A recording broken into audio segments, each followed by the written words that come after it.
What's going on, Packers fans? Aaron Nagler here, joined by Andy Herman. As always, ready to talk some football after a ginormous Packers victory. Andy, how you feeling about this one? Because I know, of course, the internet never satisfied. I know there's some people talking about, oh, they were hurt and they didn't have all their guys. I don't know about you, but I frankly don't care. Who the bleep cares? If we're Right. to the point, Aaron, and I get you and me will both go through everything with the most fine tooth comb that we can possibly go All right. through. Yours is a little finer than mine, but Yeah, but yes, we that's will true. You're a definitely look million at percent stuff. true. No You're a doubt. million percent true. But like we'll go through it. We'll see that there's things to pick apart, of course. But like if we get to the point where a 38-10 victory in the NFL is like we're still being like, I don't know, should have been better. Like I don't even know what we're doing anymore. Like Right. they took care of business in that game is exactly what they did. That's Yep. all you can ask for. It's a no-win situation because if you win 38-10, everyone's like, well, that's what you should have done in the first place. And if you win like a little bit, then we get to the same thing against the Bears where you're like, well, we're not going to apologize for it, but yeah, it probably could have been better. And then anything beyond that of a loss is just like It's nuclear, right? cataclysmic. Exactly. So Right. like there's no winning out of this. This is exactly what you do in this game. You take care of business, you get a 38-10 win, and you hopefully don't have to play everyone deep into the game so you can get ready for Thursday Night Football. It's exactly what they did. Sign me up for this every single time. I'm totally good with this game. Yeah, I'm right there with you. And it was great to watch complimentary football play out throughout the contest because, I mean, every time they created a turnover on defense, it resulted in a touchdown by the offense. And that's how you should be handling business. To your point, that's literally what I headlined gut reactions because it is a taking care of business game. If the Packers are going to do anything this season as far as contending or just making a deep playoff run, this is a game they absolutely had to take care of business. There's a team that's wounded, not playing their best ball, though still talented at spots, and coming into your house a week after they lose a tough division game. Don't give them any hope. Step on their throats from the outset. And I think that's exactly what the Packers did, utilizing Josh Jacobs and that running game, going up 7-0 right out of the gate and never looking back. I didn't ever feel, even at the end of the first half, when the 49ers finally got something working on offense, scored that touchdown, I never felt like this was a game where they were a serious threat. It almost entirely felt like it was controlled from the opening kickoff to the final whistle by the Green Bay Packers. Totally agreed. And I mean, you just go statistic by statistic by statistic. You can look at anything that you possibly want to in this game. 38-10 score, 22 first downs to 11 first downs, 67 plays to 47 plays, yardage, rushing yardage, 169 to 44. They go 5 of 5 in the red zone, 5 penalties versus 9 for the 49ers, 0 turnovers versus 3 for the 49ers, time of possession, a 17-0 lead. Like there's nothing that points to like, well, it was like a half like victory or something like this. Like, no, they dominated pretty much in every facet. And if the one thing that we can kind of look at and say, hey, like it's at some point, like the passing offense didn't feel like totally right or things like that. A little disjointed, right? If that's the case, right? Like number one, that's about like the least thing I'm concerned about on this team overall. Like that part of the offense is going to be fine. Not that we need to get into DVOA and things like that, but they're now up to third in offensive DVOA on the season. The one thing that they've been struggling with, they go 5 of 5 in the red zone to get touchdowns on every single drive. Like to me, and frankly, if you complete the Christian Watson pass and maybe have a couple other of those like ones that just go off the hands, you're probably looking at a much different day for how this passing offense looks. So, well, yeah, Jordan's numbers look a lot better, right? Yep, big time. Just 2 catches, the Dobbs drop, which is a bit behind him, but that's a catch. That's a NFL wide receiver should make that. And then obviously the one that everybody saw was the Christian Watson drop at the end of the first half. Should have been a touchdown. Just those 2 plays, you put those on the other side of the ledger. Jordan's day, which by the way, already looked pretty good. I mean, over 100 passer rating, like obviously had a couple of turnover worthy plays that thankfully I think his receivers did a good job of playing defense when they realized that that ball wasn't going to be on target. I don't doubt for a moment that, coming into Thursday's game against Miami, there are going to be some corrections off of this. We don't really expect, at least I don't expect, Romeo Dobbs to have a quick turnaround and be available, right? I think you're going to see guys like Bo Melton, like Malik Heath, have to get more involved, and I think that's a very good thing. You watched how they kind of grew as an offense last season with lots of guys getting kind of disparate attempts and touches and looks, etc. I think that's going to be on display Thursday night when Hicks, Melton, and company are going to have to be counted on, right? And for a team that has for the first half of the season, somewhat been, we've talked a lot about them shooting themselves in the foot. Even when that happened last night, the Elton Jenkins, hold that put them behind the sticks, and you roll your eyes and go, here we go again. They talked about it on the broadcast. This is what has been their issue all season long. No problem. Overcome it, touchdown. That's a good sign. That's a team that seems to be heading in the right direction, even if, the passing offense was a little disjointed at times. Yeah, I think so too. And to me, I'll even go a step further with the wide receiver. Like, it is Dontavian Wicks. It is time. Like, we know that there is a very good player there. Like, we saw it last year. It wasn't just a mirage. It wasn't fool's gold, in my opinion. There was a very good player there last season. Great. We haven't seen that Dontavian Wicks yet. And like, this is your opportunity. We're going to get a lot of Watson. We're going to get a lot of Jaden Reed. Obviously, we're going to see a lot of Tucker Kraft, Josh Jacobs, but that other spot, I think, for the majority of the time is going to be Dontavian Wicks. And this is when they need him. Like, this is when he's going to get that opportunity again to really show, yep, you can trust me. You can, I will get open. I will catch the ball. I will run after the catch, as we saw in the one play where he got the opportunity to in this game. But like, it is a opportunity to return to form for Dontavian Wicks and hopefully hit his stride as the rest of the season kind of progresses, because man, they could really use it, because he's such a really good player when he's playing the way that he's capable of. Obviously, I think the headline coming out of this game, at least on the offensive side of the ball, was Josh Jacobs, right? The production was incredible. The missed tackles, the yards after contact, getting in the end zone in goal-to-go situations, which, by the way, they were 4 of 4 in goal-to-go situations. I mean, that's what you want to see back end of November heading into December. But it's funny because Jacobs did yeoman's work. Phenomenal performance. Deserves every accolade. But, man, this offensive line, the way they have committed, they being the Packers, Matt LaFleur, et cetera, to running the football. I mean, they lead the league in first and second down runs, and it shows. This is a group that seems to really relish being able to fire off the ball rather than constantly backpedaling, constantly being asked to pass protect, which they can do, and I think they've done, and great work, high level, no doubt. But I got to admit, I've been a bit surprised at how well they have performed when, presented with game plans that said, okay, we're going to hand this ball off 25 times to our, newly acquired bell cow back. Not really how they've operated in the past in Green Bay. They have absolutely answered the bell. Before we get to that, did you see the next gen stat on how many missed tackles that Josh Jacobs? No, I saw it was like the most ever in the first half of a game. Do you want to guess how many missed tackles he forced in this one? I'll go with 22. It wasn't quite that much. It was 15. Right. It was 15, which is the most by any ball carrier this season, which is, pretty darn impressive. So he was unbelievable in this one. But going back to the offensive line, I think a couple things. I think two things that have sort of gone under the radar. Number one, Rasheed Walker really getting back to form in the way that he was playing at the end of last year.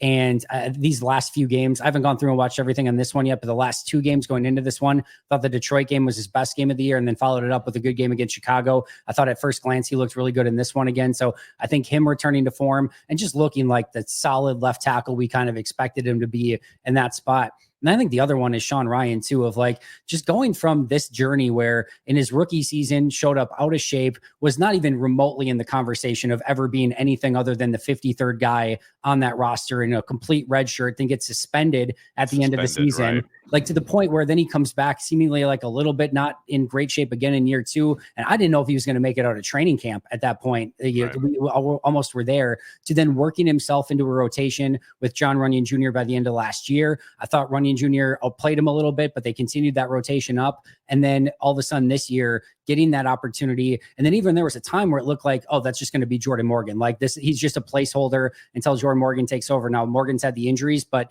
for him to come in and just all of a sudden be a pretty darn solid, if not good, right guard in the NFL, that is a really positive development too. So I think we kind of know Elton Jenkins. We know Zach Tom. I think Josh Myers actually is having the best season of his career this year. Agreed. And then those two other guys stepping up at the right time. It's a really well-rounded offensive line. And just one last thing really quick.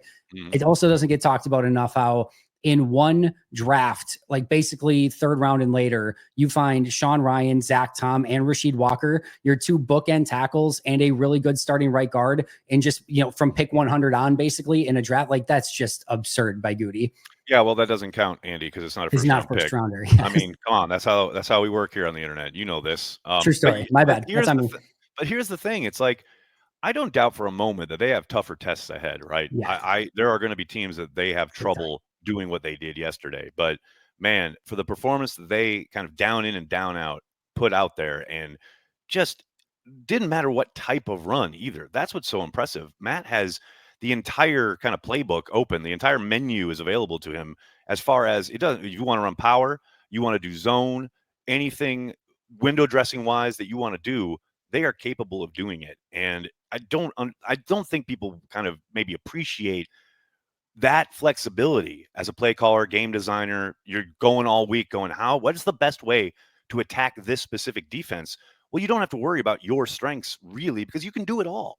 That to me, that doesn't get talked about enough, but it's something that has really kind of helped form the identity on offense for this Packers team, especially in the last like 3 or 4 games. And listen, there, like you said, there's going to be tougher tests ahead. But from a rushing standpoint, the 49ers went 55 consecutive games without allowing a 100-yard rusher. 55 consecutive games without 100. And Josh Jacobs in this offensive line said, nope, we're good. We're going to run for 100 yards with Jacobs in this one. And yeah, it took 4.1 yards per carry and 26 rushes to ultimately, kind of get him there. But man, to your point from earlier, the dedication that they have in running the football has been really fun to watch. And I don't know about you, but I heard all the time of like, well, why can't they run some of this Malik Willis stuff when Jordan Love's in the game? Well, we saw some of that in this game. I thought some of the really creative stuff in the running offense. I thought even like the play where they faked the handoff to, I think it was Brooks, and then Reed escapes out of the backfield on a little I literally route, clipped it and put it on Twitter this morning. I love the design of that awesome. play. Awesome. And So then the screen to Tucker Kraft, like we saw some more creative stuff. And I think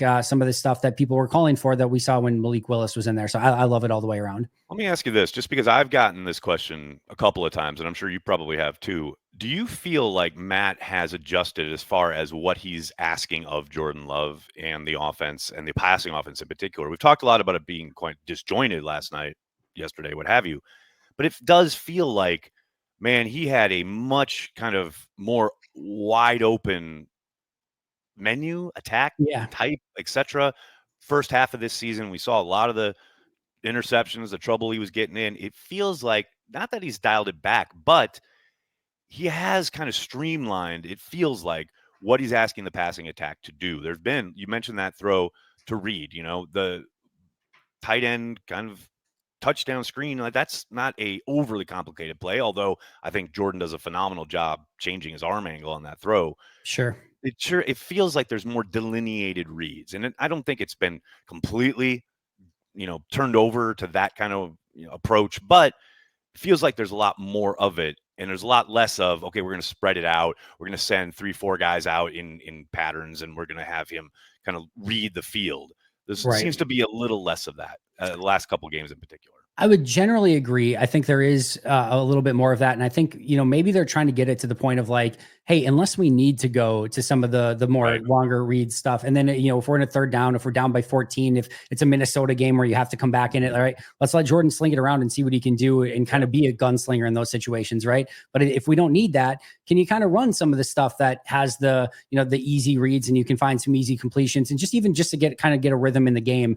I also kind of point to as well of like, it feels like there's kind of 3 different versions of this, or just 3 different things we've seen go well in games. We've seen certain games where it's just like the only thing they can get going is the explosive plays, and they can't really get some of the more simple stuff going, but it's the explosives that keep them in the game. Other times they're able to get all the intermediate and short stuff that they want in some of these easy plays, but they can't get the explosives and they can't get the red zone stuff going. And then in this game, it was like between the 20s was a lot harder in the passing attack, but inside the red zone, they were phenomenal and go 5 of 5 and score touchdowns every single time. And to me, we have seen each of these puzzle pieces at different times, sometimes 2 of the 3, but we have yet to see one where it's all 3 of them, where it's the middle of the field that's working, it's the explosive plays that's working, and it's the red zone that's working. This one was closer. I think if you hit that one to Watson, probably feels a little bit different. But I think if you get to that point ever, and they have to get to that point, but if you get to that point where the short intermediate stuff's working, the explosives plays are working, and the red zone's working,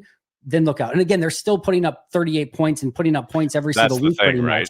And it's like they're still not even putting that complete game together, which is, I think, scary to think about, exciting to thinking about, but I still want to see it. I'd like to see proof of concept, if nothing else. Real quick, we'll talk about the defense in a second, but one last thing on the offensive side of the ball. What did you think when LaFleur went all guns a-blazing there at the end of the first half? I understand that, like, Jordan's the one pulling the trigger. But it was very clear that the Otis was, okay, we've run Jacobs a couple times. We've got a first down. Now we've got half the field. Yeah. Yes, you could work intermediate, try and set up a field goal, which is 1,000,000% what I thought was going to happen. And then obviously the drop kills you. But then to come back and be like, no, we're going to try 2 more times. I was pleasantly surprised. I had so many people in the chat and on Twitter being like, "Oh, what's he doing?" But that's a guy we talked about how it felt like they were in control the entire time. Yeah. That felt like a coach who was like, "I know we got this." Like, yes, going for the kill shot unabashedly. Exactly. I got no problem with that. You took the words right out of my mouth. He was going for the kill shot right there and then. Of like, we're going to try to put this game to bed. And to be fair, should have worked. Like, right? Like the Malik Willis in there at the start of the fourth quarter. Yeah, that's exactly. Right. That's what that is what it could have been. About. Exactly. It could have easily been. And again, like what we talked about earlier, I'm sure Matt in the back of his mind too is like, man, if we could have this fourth quarter not matter and not have to play as many snaps, and we've got a game coming up on Thursday, we can get some of these guys a little bit more rested. I mean, I'm sure there's a piece of him that would have loved to have gotten that to that point. And you go up 24-7 at halftime. Now, all of a sudden, San Francisco comes out in the second half. They probably have to start throwing it a little bit more. Maybe you get one of those interceptions earlier, and all of a sudden it's just it's boat race city. And like you said, maybe fourth quarter, even earlier, you can bring some of those guys in and you feel like a lot better about it. But I mean, they still got there in the end. It took some turnovers. You wish the Watson play could have gone through, but yeah, to your point, I have no problem with going for the kill right then and there. And quite frankly, it would have been. And even the 17 points was probably enough that they had already at that point, right, if we're being honest. Looking at the defense, I suspected, and we talked about it on the preview chat, I thought for sure, and they did it one time, but I thought that watching the Bears game and then knowing that the 49ers are coming to town, I expected that toss play out of the I formation to just be spammed. I thought Kyle was going to run that 25 times. They ran it once successfully. Yep. But man, they came out trying to throw it with their backup quarterback. And I don't know if that's hubris or what. I will say the Packers seem to do a good job against the run. I know you reading the coverage from 49ers kind of media members, sure feels like this has been a problem with McCaffrey not looking like he's all the way back since returning. Right. But man, the Packers bottled him up really well. And again, I don't know how much of that was by design. They thought, okay, we want to get our quarterback in rhythm, so to speak, early on. But by the time they got going in that third drive, they were already behind. I was surprised at how well the Packers held up against the run, but I don't know how much stock to put into it because I don't know how committed the 49ers were to running the ball, which sounds insane when you're talking about the San Francisco 49ers. Yeah, a lot going on here. I do think the McCaffrey injury is still playing a factor. I think even some of those option routes you saw him run just didn't have the explosiveness out of the cuts that you're used to seeing from him. I will say, though, that like even like Jordan Mason's a good running back, too, and they held him into check when given the opportunities. I think the tough part is, and I think the beautiful part of Green Bay's game is that they go up 17-0. And just kind of as we've talked about with Green Bay in the past, where you just get away from some of that stuff as soon as you're punched in the face and all of a sudden you're down 17-0, before the middle of the second quarter. So and then even at that point, you're trying to go down and immediately score a touchdown as quick as possible before halftime. So yeah, to me, I think they got away from it probably a little bit too much. So I thought there was, especially at the start of that third quarter, where it was a 10-point game for a couple drives, and they could have maybe developed that a little bit more. They didn't really do that, which was surprising, but yeah, I don't know how much, or why, or, I obviously don't follow the 49ers well enough to know, what they were looking at, or if they thought that they had a look from Green Bay. I'm sure Green Bay was obviously playing a little bit more to stop the run, which again, we know these offenses and Shanahan, McDaniel, and LaFleur, if you're doing something to stop something, they're going to try to do the opposite and take advantage of where the weaknesses are. But man, it certainly did not play into where the 49ers strengths are, which is running the football. One thing that became kind of fun to follow along during this game on defense was we read the tweets brigade, who certainly seemed to rise to the occasion, whether it was Quay Walker, whether it was Keyshawn Nixon getting involved. I mean, essentially everybody who has been maligned by Twitter at one point. LVN has the game-changing play. Anybody who's been attacked relentlessly on Twitter had a good to great game last night. And I, for one, as a fan, am heartened to see that. I don't belittle it, diminish it because of who they were facing, whether it was, Trent Williams not being in there, not Brock Purdy. I don't care. You are still required to make plays, and every one of those guys did. I thought Keyshawn Nixon was really good in coverage all throughout the game. And then I'm honestly, the play where he forces that fumble out, one of my favorite plays of the season, to come from all the way the All other the side of way. the field Yep. in a game where you're winning. It's until, like, he could have easily just taken that play off, right? Wouldn't have really mattered at the end of the day, but to race all the way over. And then it's one thing if, like, the dude's standing up and you punch that thing out, I know, but right? like, McCaffrey's like horizontal by that Yep. point, and to still like kind of get your arm under and punch that thing out while he's falling to the ground. Like that's an unbelievable play from Keyshawn Nixon. You go to LVN, he's obviously getting picked up from a guard coming from the other side, and they're faking a run action. He goes right past that guard using his great athletic ability. Christian McCaffrey tries to get in the way, and he just chucks him out. And then he goes and makes the play and forces the fumble. You love to see that from him. And then the maligned Quay Walker, of course, which I think has been fair based on the way that he's played overall. I thought he was fantastic in this game, and we can talk about the dropped interception and some things like that. But this is the first time I really thought we saw a downhill Quay Walker for the majority of the game, just playing attacking football, seeing his first read and just going to it. And like, it was just a really refreshing thing to see. And I'm not under any delusion that this is going to be something we're going to see every single week or anything like that. But if he all of a sudden starts playing that way and a little bit more instinctual and just reading and reacting a little bit more, to me, like, that's kind of the only thing that's holding him back. Because again, if you were to draw up a linebacker in the modern NFL, if you were to give it to a sketch artist and say, this is what I want, like, it would look exactly pretty much like Quay Walker. So, if he can figure that out and this can be a step in that right direction, man, would that be cool? Let's see if he can stack success, as Mike McCarthy always liked to say. But I love that the fact that, some of these guys that have been having maybe some tougher games or been much maligned came out and played a really impressive games in this one. Yeah, one thing that I felt while watching it, and this is a frustrating thing as a fan, right? When I'm watching the game, kind of just rooting my team on, is how passive they looked in coverage at times against the 49ers, against a young, or not young, but a quarterback who hasn't played in a while. He's a backup. They really didn't get crazy on the back end. They ran some kind of, I don't say normal or whatever coverages, lots of times out of fronts that looked like they were sending pressure, but then they would drop out. And I gotta say, it makes a world of sense when you step back from it emotionally and you just look at it and you think, okay, you're down Jair, your other guys coming off a game where they really kind of struggled at times in man coverage. It makes all the sense in the world. And I thought they did a really nice job of keeping Allen and Shanahan guessing as far as, okay, now it's cover 2. Now it is cover 1. Now it is cover 3, cover 4. Never really allowing them to get a bead on what they were doing down to down. Now, sometimes they were able to take advantage, and they made some plays. I mean, the throw from Allen to Kittle, the back shoulder throw with McKinney in really good coverage, that's just tip your cap time, right? Yeah. But more often than not, they were in good spots and they were making them work for it, not allowing them to kind of see things pre-snap and know exactly where everyone was going to be. I think to some extent, and I think I'm guilty of it just as much as in real time, we all want to see, like, all right, you're winning and playing a certain brand of football. Now, why are you kind of backing off a little bit? And I think a couple things in that situation, like, one, you have to be able to switch things up. If you keep doing the same things over and over, I don't care who you're going against, much less one of the better offensive play callers of our generation in Kyle Shanahan, they're going to find ways to pick it apart if you keep, showing the same hand over and over. So you have to be multiple in what you're doing. Even if the thing that you're doing to be multiple is probably worse than the thing that you would like to do, it's still important so that when you need those things that you like to do, it's not going to be as predictable. So you can't just do the same thing. This isn't the Seattle Seahawks where you can just run almost the same thing every single cover 3 or snap. Lovie Smith's cover 2, because it just doesn't work that way anymore. So you have to be multiple. And I think the other thing too is, as much as, again, you don't want to get into the preventing yourself from winning or things like that, or just playing like that constant off coverage. Like, kind of the one thing that really beats you is if you allow explosive plays. And to some extent, just kind of staying back. I thought the team did a really great job rallying and tackling. For a team that's so great at run after the catch in San Francisco and just yards after contact, I didn't see a ton of that. I thought Green Bay, for the most part, did a great job of getting everyone to the ground.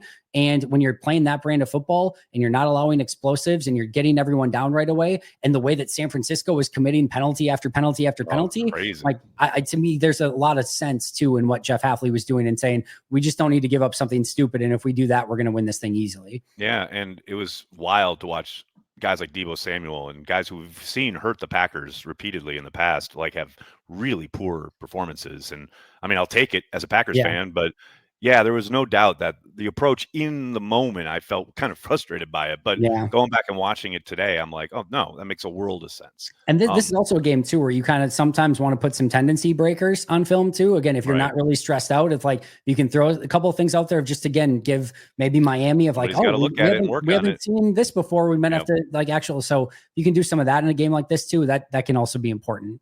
And then finally, I mean, hey, special teams, special yet again. Daniel Yeah. Whelan doing his job, flipping the field. We've come to expect it, but it's always great to see it. And now the weather has started to turn here. Yeah. It was a little colder yesterday. So I did wonder, are we going to see patented first half of the season Dan Whelan show up? And he Yep. did. He absolutely did. And then we attempted our first kick from over 50 yards on the season, and it was good. So Yeah. feels like we're heading in the right direction on special teams. Yeah, I thought overall coverage was good. Like you said, Daniel Whelan flipped the field for really good punts. Jaden Reed averaged 10 yards per return on 2 punt returns. And then again, the 51-yard field goal. Like, Aaron, this is all we've asked for. Just like good, competent, solid special teams. They obviously came up with the game-winning play a week ago. And to me, like this is a very positive direction for this special teams that has been much maligned over the course of forever. Yeah, So if like they're seriously. playing solid football, like man, sign me the hell up. And that's exactly what we're seeing right now. And I will take that every single week. Absolutely fantastic. Andy, can't tell you how much I appreciate talking to you every day after a Packers win or loss. Make sure you're checking out Andy's stuff at Pack a Day Podcast. Andy, thanks so much, man. Hey, we'll talk soon. See you, Aaron.